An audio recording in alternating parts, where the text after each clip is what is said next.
কোনো ক্রমেই এই বাসি খাবারগুলো পরের দিনের জন্য রাখতে পারবেন না। সরাসরি আমরা এর সত্যতা পেলাম, কারণ বাসি খাবার আপনি আজকে সেল করার জন্য রেখে দিয়েছেন। আপনি যে কথা বললেন যে স্টাফের জন্য রেখেছেন, এটি বিশ্বাসযোগ্য হলো না,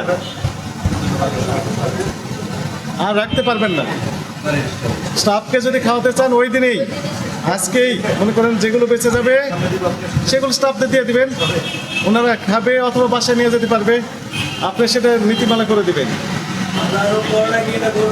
অথবা দেখেন কতগুলো করা যেতে পারে, এটি আপনাদের নিজস্ব চিন্তা চেতনা থেকে এই নীতিগত সিদ্ধান্ত নেবেন।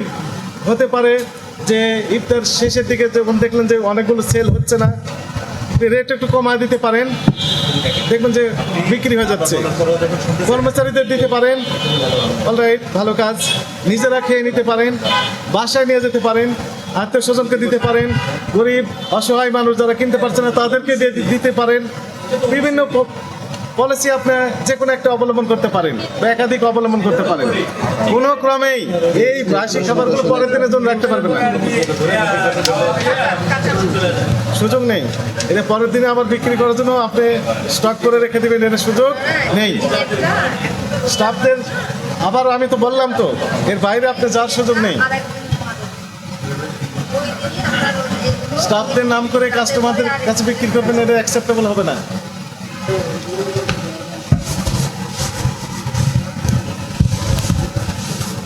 দেখা হয়েছে হ্যাঁ,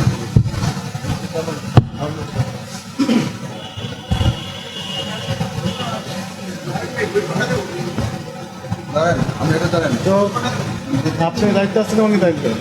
আপনি তো অপরাধ স্বীকার করেন, আপনার কি দোষ হয়েছে মনে হচ্ছে?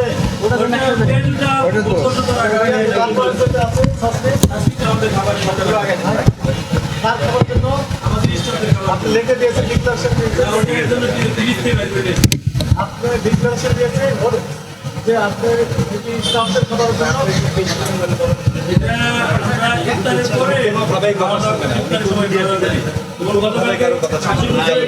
আচ্ছা শুনে যেমন দরকার নেই, এই জিনিসগুলো তৈরি করেছেন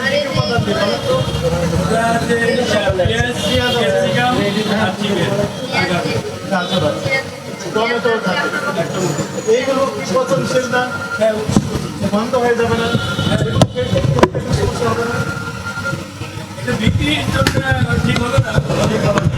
আপনার ব্যাখ্যায় আমরা সন্তুষ্ট না। আপনার প্রতিষ্ঠানকে সতর্কতামূলক 20,000 টাকা জরিমানা করা হবে। এগুলো আর করতে পারবে না, এই মসলেকাও দিতে হবে। যদি করেন সর্বোচ্চ দণ্ডে দ্বিগুণ দণ্ড হবে।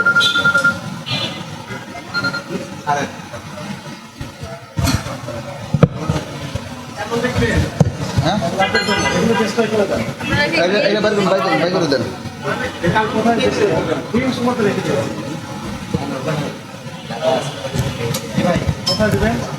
বাইরে জায়গা আছে কেন